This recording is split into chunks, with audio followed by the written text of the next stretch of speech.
Hey folks, with us today, Noah from Priviom. Super happy to have you on. Yeah, excited to be here. Awesome. Let's start with the most important thing. What problem does Priviom solve for its customers?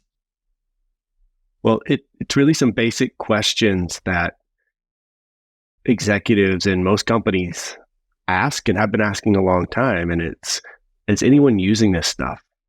And when I say stuff, the software tools that are provided.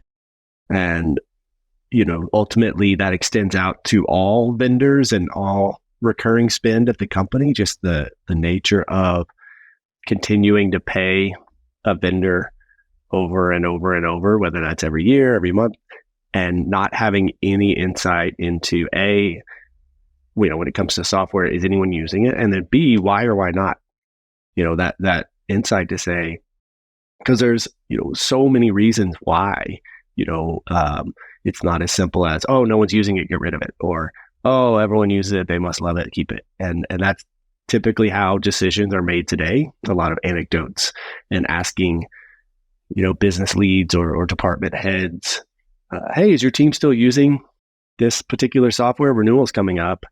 Oh, yeah, I think they like it. They're still using it. Okay, great. We'll keep paying, hundreds of thousands of dollars or millions of dollars in some case, right? And that's the head scratcher that we're really solving for is just saying that's crazy. There's no way the future of B2B software and vendor management for that matter looks like this. There's got to be more data-driven decision making, and so that is what we're digging in on, and we've now been at it long enough that we've been able to narrow down and actually start to solve it. It's one thing to say, hey, we found big problems that need solving. That's step one, right? At being a founder, and then okay, great. How do we solve them, and for who? And all of that, of course, is now starting to shape up for us. Yeah. Who's the typical customer of yours then? Like big enterprise, or who's the typical buyer for that? Yeah. The good and the bad of what we're doing is it applies to almost all companies. So, there's almost no limit to the market opportunity.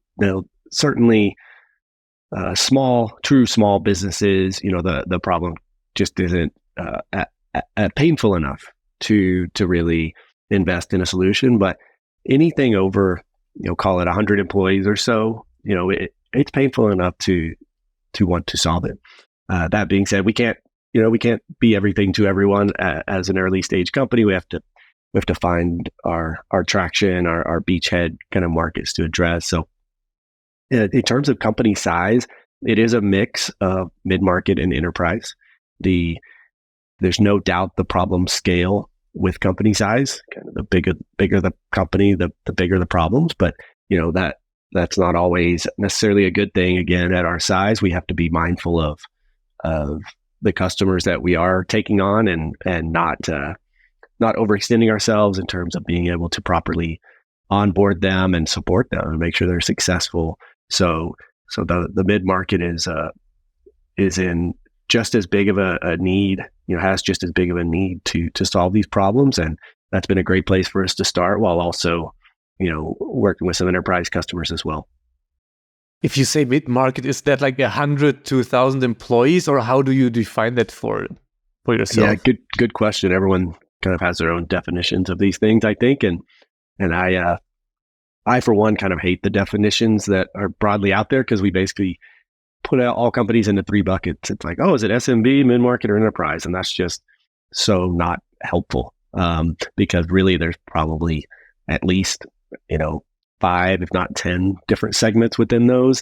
But yeah, for our purposes, you can call it 100 to 1,000 employees. And then, to me, enterprise would be like 1 to 5,000 maybe, and then large enterprise would be above that. Because that's the other thing that always makes me laugh a little. Coming from software and SaaS sales experience in my career and selling to companies of all sizes, it's like, oh, it's an enterprise customer, and this one's 1,500 employees, and then the next one, oh, this is an enterprise customer, it's 15,000 employees. It's like it's literally 10 times bigger. And we're just calling it the same thing. Like those companies have vastly different needs and structures and all those things.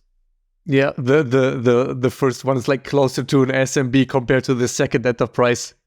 Yeah, and those, those details really matter when you, for all things, right? How to sell to those companies, and the kind of layers of management and decision making, and who owns budgets and all that looks differently. And then, from a customer standpoint, and onboarding and supporting, it's different. It really is. So, we're trying to be mindful of that, and grow responsibly, and in kind of the investor language, ensure that the customers we land, we're retaining them, and we don't have the leaky bucket of, oh, great, we landed all these customers, and then a year later, oh, great, half of them didn't stick with us because we weren't able to deliver, what we promised. And I think there's just too much of that. If you need to hire the right developers and ship fast, then React Squad is for you. A boutique agency that specializes in React and only works with fast growth startups. Visit reactsquad.io to learn more. I would love to go back to the beginning, because you mentioned it already, and I also noted that down specifically, that you have an enterprise sales background, and now you're basically offering a tool for the enterprise. A two-part question. First off, how did you stumble upon the problem? And secondly, how did you make the jump from being in enterprise sales to being a founder then in that space? Yeah, the problem started to become quite obvious in doing the jobs that I was doing in sales, and the simplest explanation is, I had this observation when I was working with, I had roles where I both sold to new customers and retained accounts and continued to own the account.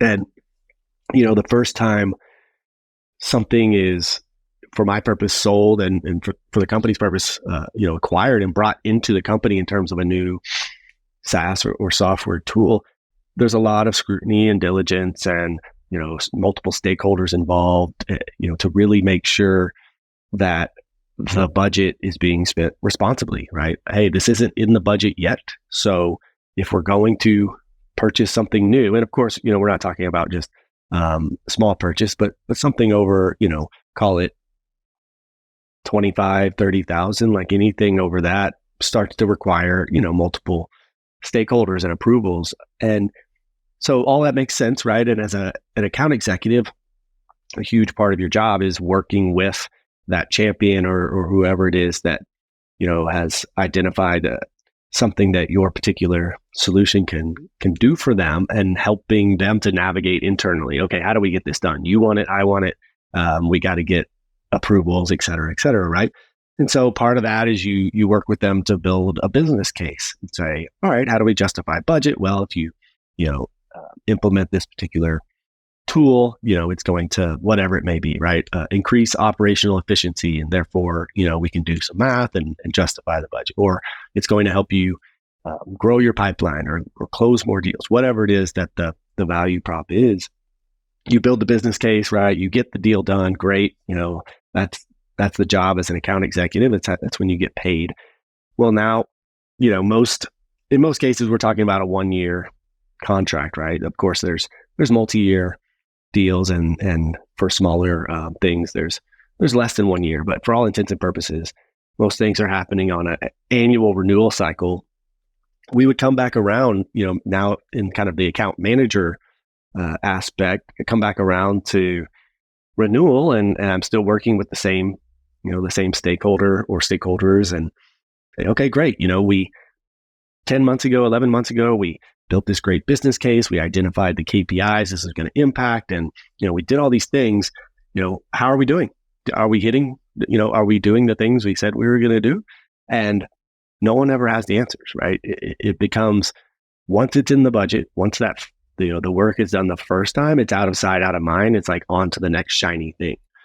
And of course, that makes the SaaS world go round. When you look at, at the SaaS explosion, a lot of it, that of course the vendors don't want to talk about is, the recurring nature and the opaque, nature of success metrics, right? Like the vendors themselves and customer success teams have tools to say, oh, this account's at risk of churning, and let's put our best team on it. Let's cherry pick the best data points and make sure they don't churn. Right, they have that data. As a customer, most cases it's kind of like, I think people are, like I said earlier, right? It's anecdotes. So that was the real head scratcher for me. I said, wow, this is crazy. I mean, great. I'm making good money in this career with this kind of dynamic, but I just don't think that's right. Like it feels really out of balance with the access to information and the vendors kind of holding all the cards in that way.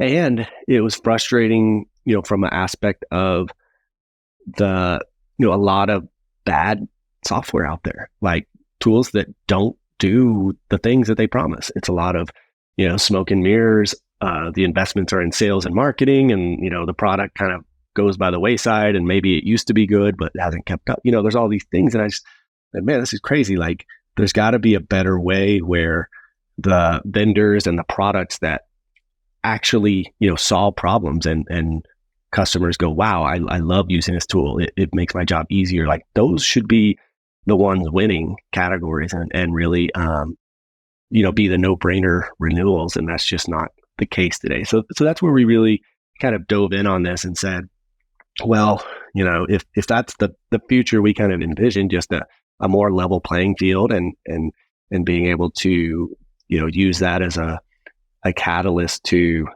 highlight the products that are very good and the vendors that are holding up their end of the bargain. Well, what is the information that needs to be provided, to the customers, the one using these things to actually, start to surface some of those insights. And so, yeah, it was a bit of a journey from, just head scratching as a account executive going, I think there's something here. This is a huge problem. And, it's been labeled different things, right? Like I'm speaking to kind of the specifics of what Priviom is working on, but the broader landscape of SaaS sprawl and this nature of just buying more and more tools and not having great processes or kind of centralized IT and things like that. Like there's a lot of different problems that have come from this general, basically, the switch to everything being a subscription and on a renewal cycle. But we're kind of focused on that particular sliver within the broader space, because there's security implications. There's all sorts of kind of reasons why companies are interested in getting a better handle on their spend and the different tools, and plenty of other startups and companies out there focused on some of those other areas as well. And then how did you initially turn that into an idea? I mean, if I'm right, you started like a bit more than a year ago officially. So how did you initially fund it and like got it off the ground? Yeah. So I was a founder once before. For context, it been a while. It was about 10 years ago. It was a small e-commerce company, nothing that was truly scalable or venture backed or anything. But I do have a couple of years of experience operationally of starting something and running it, and more importantly, I 100% have the founder itch or the gene or whatever it is that people talk about, where I just know that this is like what I should be doing. I've tried just having a job and being the good employee, and and I was quite successful in sales, but I always want to solve problems. And when you're just an employee, you don't really get to solve many problems, and it becomes quite frustrating. And I'm sure other entrepreneurs, founders can that probably resonates, because there really is something to it, that it's hard to describe. But throughout my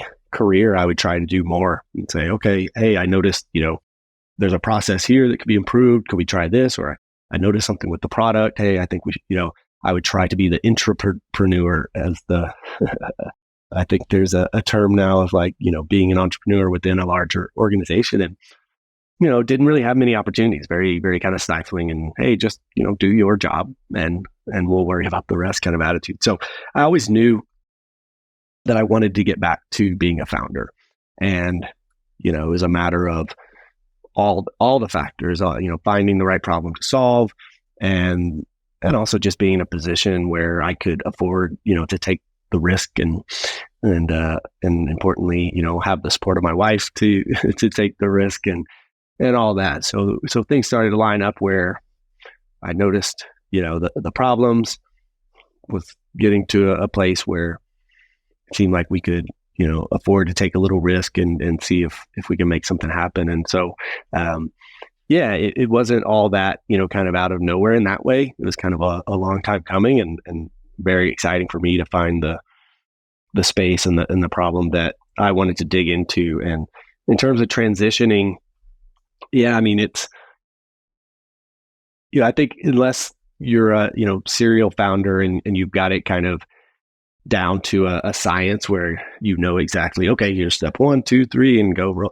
I think for most everyone else, it's always a little messy and ugly at the beginning. So I don't have any, secret tips there. I just, the first step for me was finding a co-founder that I knew and trusted and could communicate with, and less about a resume and more about, hey, I know this is going to be hard. I know there's going to be tough decisions and hard conversations, and there's going to be days that it feels like you're going crazy and you want to quit and all those things. And if I'm, I want a co-founder. I don't want to be a solo founder in that journey.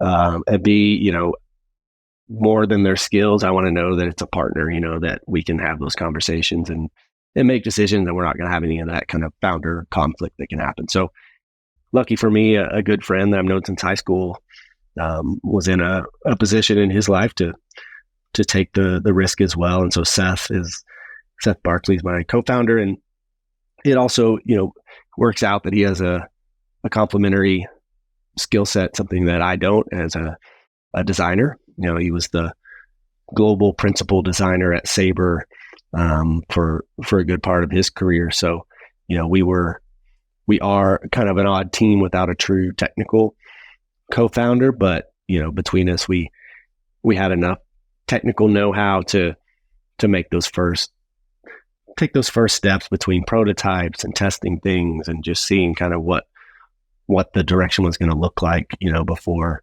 needing a true engineer, on the team. I would love to double click on that point, because the typical co-founder duo is like the sales and marketing guy and the tech guy, the CTO type of guy. Right. How do you manage that you don't have the typical startup CTO / technical co-founder? It's been tough. There's no doubt, in a perfect world, Seth would have that CTO experience, right? And that would be the classic pairing. And that's why I was kind of explaining, I over-indexed on the person and, being able to navigate this journey as a team rather than look for a particular, skill set or resume. But there's no doubt that it's had its challenges, from just some of the obvious things of needing to rely on external, technical resources, contractors and fractional and these things much earlier than we'd like to. And also from a fundraising perspective, understandably for some VCs, it's a non-starter. They say, hey, you're building a software company, you don't have a technical founder, until you have, and it doesn't have to be a founder per se, right? But until you have that person on the team full time, like highly invested, that was a barrier for raising, early on. So it's been a challenge, but there's always challenges. So that's just kind of been one of ours, and we've navigated it. And now we have an amazing lead engineer, Omar, who, really owns that part and can, build everything that we need to build, of course, within reason for a one-man team, but we're now bringing on some other resources to support him.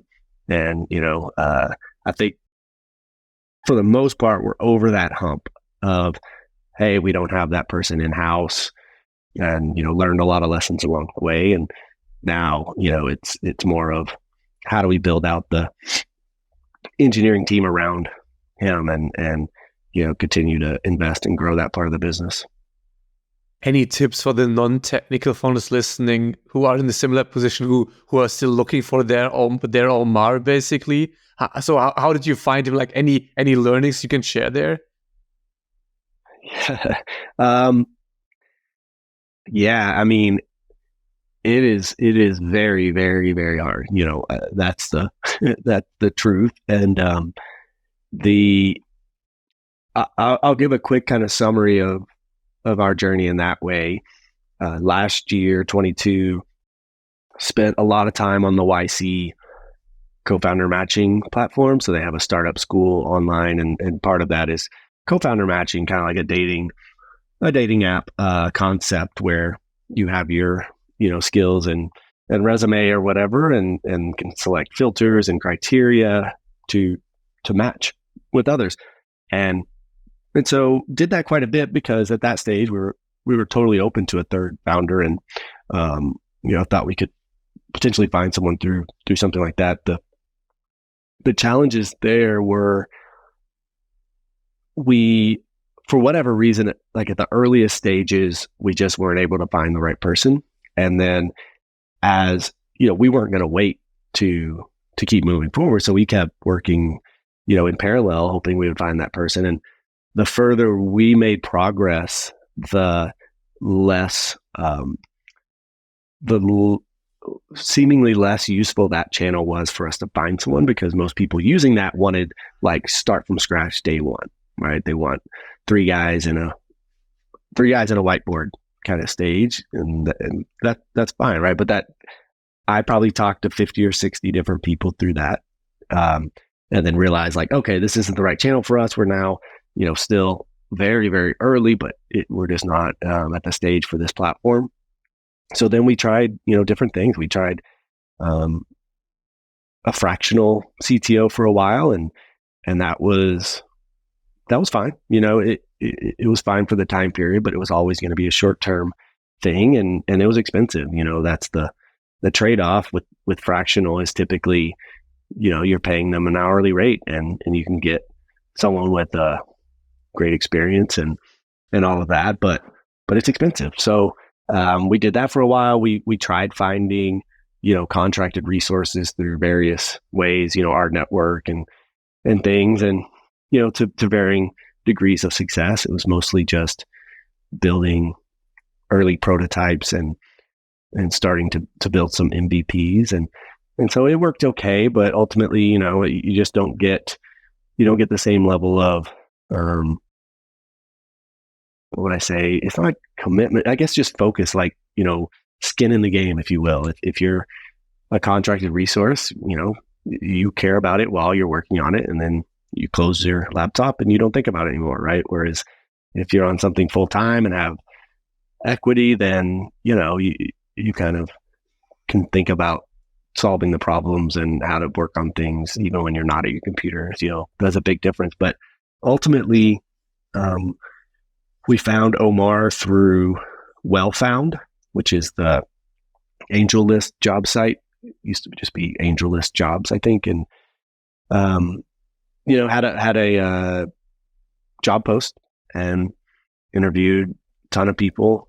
I mean, we looked on LinkedIn as well, but ultimately WellFound was a better channel for this stage. And yeah, I mean, eventually through the interview process, found that he was the right guy. Now, to explain, the kind of criteria of what does that profile look like for, he's not a co-founder, but he is effectively a founding engineer. He's the first full-time engineer, and lead software engineer is his official title, and he has a big, chunk of equity. It's not just your kind of normal early employee. It's tricky. It was an art, I think, more than a science, because, and some of that I certainly learned. I had never hired, for technical roles before. So between all of the co-founder conversations and then all of the applicants and interviews, I mean, well over 100 people that I talked to, and I mean, probably looked at 2 or 3 times that in terms of resumes. So eventually you start, to get a better sense of what combination of skills and experience are the best fit, but also like, what is that, even more importantly, like what is the profile of the person need to look like to be successful at this stage? Because yes, you need someone that's a very good full stack engineer, but some of the risk profile can be easily screened by just saying very explicitly in the job post and all that, like, hey, this is what you're signing up for. You're the first one. Here's, it should be clear. This is not like just joining a big company, but at the same time, risk profile is just one part of it. It's like, okay, you're willing to take the risk, which means lower salary, of course. Like we can't pay you what, Omar was at Wayfair for a long time, was a tech lead for Wayfair. And of course we can't pay anything like Wayfair could pay. So that's part of it, is the trade-off, but also, hey, we don't have all the answers. We need you. Like, we don't just have a spec and hand it to you and say, here, go build this. A lot of it's conversation saying, hey, we're trying to solve XYZ for the customer. And here's, some potential ways we could do that. But ultimately we need Omar to take that information, go do research and come back and kind of make a recommendation. Say, hey, I don't think X and Y are going to be a viable path. Going to take too long, be too expensive, or there's just a technology limitation. So yeah, I mean, that's the profile that became really tricky. But, back to your question of what would I tell a non-technical founder?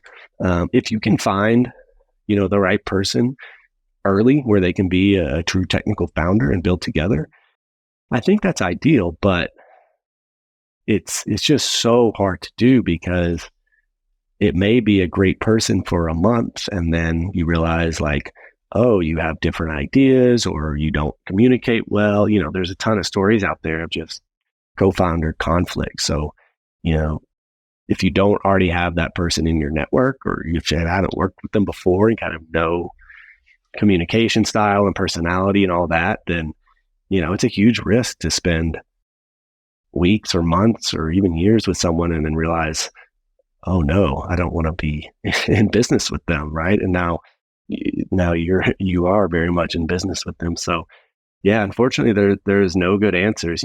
Get good mentors, get people around you who've done it, and listen. That's the biggest thing. Is there's a lot of people with the founder mentality tend to be kind of hard-headed and stubborn and want to go, sure that we know how to do it, and want to just, no, I don't need to listen to you. I can just go do it, right? And it's like, as long as you have that mentality of surrounding yourself with smart people who've accomplished things you want to accomplish, and you actually stop and listen when they talk, then I think that's the biggest key to success. Yeah. And I would love to pick one nugget out of there, especially for critical hires. You said you interviewed 100 people, and that's like a thing where every year the number of people I interview for a role increases. Like literally when I started, if you had a pulse, I would hire you basically. And now it's also like, we always hire engineers. So it's like hundreds of, like literally 1,000 CVs, hundreds of interviews and so on. It's so like the amount of work it takes versus what you think on the outside, if you haven't done it before, is just ridiculous. Yeah, for sure. And of course it looks a little bit different if you have the background experience of hiring for those roles. Then of course, you learn how to filter better and how to, not waste time on interviews that you just shouldn't be, that aren't going to be a fit. But yeah, I mean, for me, having never interviewed for those roles, there was just a ton of learning of, okay, it's one thing if the resume says I've used these particular tech stacks or whatever, it's easy to get enamored with logos and names. Oh my gosh, they worked at Amazon or Google or whatever. It's like, ultimately stuff like that is like, that's usually a bad thing, because if you're an engineer at Amazon, you're one of like 100,000 engineers or something, and now you're going to be the only one. Like, it's usually not the same person, right? But yeah, I mean, if I think about where I do have experience of hiring for sales roles, it does shrink it down a little bit. But to your point, it's like, I think ultimately, at least in the sales roles and probably a lot of the go-to-market roles, some people are very good interviewers. And, that's the first thing for me, is separating those two and saying, I'm not hiring you to be, or I'm sorry, interviewee, not interviewer, right? I'm not hiring you to be a full-time interviewee. So you may be amazing, but this is not the job, right? Like, I need to actually test you on doing the job, not just how well can you answer my questions and be likable, because that's usually where you get burned. Yep, especially sales guys can be very likable at interviews. But yeah, I think it's super important. I fully agree there. And then, because we're coming close to time, let's do as the final question, if you would have to do the whole thing all over again, what's the thing you would do most differently? Yeah, there's a lot of things, of course. And I will say, I don't always agree with some of the VC mentality on things broadly, but one area where I do agree and see clearly now why they index towards multiple founders who have had multiple companies, right? I've co-founded multiple companies. I see how the learned experience you do just kind of get better inevitably, right? I mean, if you've done it twice, you're going to be better the third time. If you've done it 3 times, you're going to be better the fourth, in most cases. So I do see that now. And the big things that come to mind for me are, I definitely assumed too much at the beginning. And what I mean by that is, I had a successful career in sales for 10 years, was always a top performer, was always very, respected at some small startups, but also some, bigger name tech companies. And in doing so, built out a very good network of folks who have been, very successful in tech in terms of wealth, between stock and salary and all those things, right? So one thing I assumed that was incorrect was, okay, I have this great network, people who have worked with me, who've seen, what I'm capable of and all those things. Like, I'll be able to go get some checks, right? I'll be able to go get some friends and family checks, as they call them, right? Early on.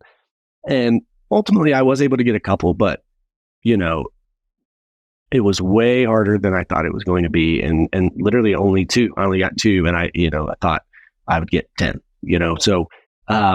so that was a big eye opener for me. Like, okay, wow. Like, just because people have that kind of money doesn't necessarily mean they care to invest in something like this, right? Like, just don't want to be an early stage investor, and that's certainly fine. But that was one area where, in hindsight, I would approach that differently. And then also the other piece of that is, I very much knew the problems but didn't know how I was going to solve them necessarily, right? And I thought, like I said, with, my network and experience and all that, by highlighting the problems and saying, hey, I've seen these problems, I know they need solving, I know this is a huge market, the pieces that I knew, I thought that would be enough to kind of get some fundraising kicked off and start the journey. And it was not.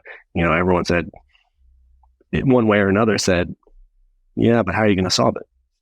And I didn't have that answer yet. And so, yeah, in hindsight, like, if in sometime in the future, I'm founding something else, I would not make any of those assumptions, and I would have things super buttoned up from here's a problem, here's how we're going to solve it, here's all the things that people want to see in a deck.